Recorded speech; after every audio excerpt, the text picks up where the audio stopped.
محبت کا صلہ محبت۔ ایک شخص اکثر ایک بوڑھی عورت سے سنگترے خریدا کرتا تھا۔ وزن پیمائش اور قیمت کی ادائیگی سے فارغ ہو کر وہ سنگترے کو چاک کرتا اور ایک دانہ اپنے منہ میں ڈال کے شکایت کرتا کہ یہ تو کھٹے ہیں، اور یہ کہہ کے وہ سنگترا اس بوڑھی عورت کے حوالے کر دیتا۔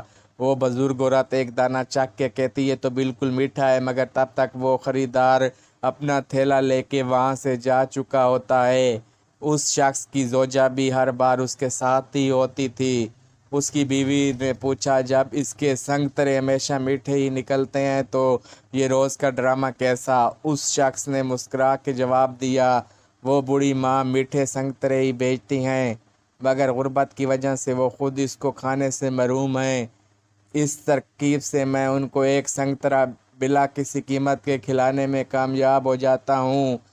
بس اتنی سی بات ہے۔ اس بوڑھی عورت کے سامنے ایک سبزی فروش عورت روزانہ یہ تماشا دیکھتی تھی، سو وہ ایک دن پوچھ بیٹھی، یہ آدمی روزانہ تمہارے سنگترے میں نقص نکال دیتا ہے اور تم ہو کہ ہمیشہ ایک زائد سنگترا وزن کرتی ہو، کیا وجہ ہے؟ یہ سن کے بوڑھی عورت کے لبوں پر مسکراہٹ پھیل گئی اور وہ گویا ہوئی، میں جانتی ہوں کہ وہ ایسا مجھے ایک سنگترا کھلانے کے لیے کرتا ہے، اور وہ یہ سوچ بیٹھا ہے کہ میں اس سے بیگانی ہوں۔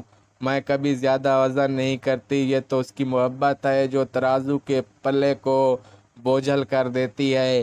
محبت اور احترام کی مسرتیں ان چھوٹے چھوٹے میٹھے دانوں میں پنہاں ہیں۔ سچ ہے کہ محبت کا صلہ بھی محبت ہے۔ اللہ تبارک و تعالیٰ سے دعا ہے کہ اللہ تعالیٰ ہمیں تمام انسانوں سے محبت کرنے کی توفیق عطا فرمائے اور صلہ رحمی کی روش اختیار کرنے کی توفیق عطا فرمائے۔ آمین ثم آمین۔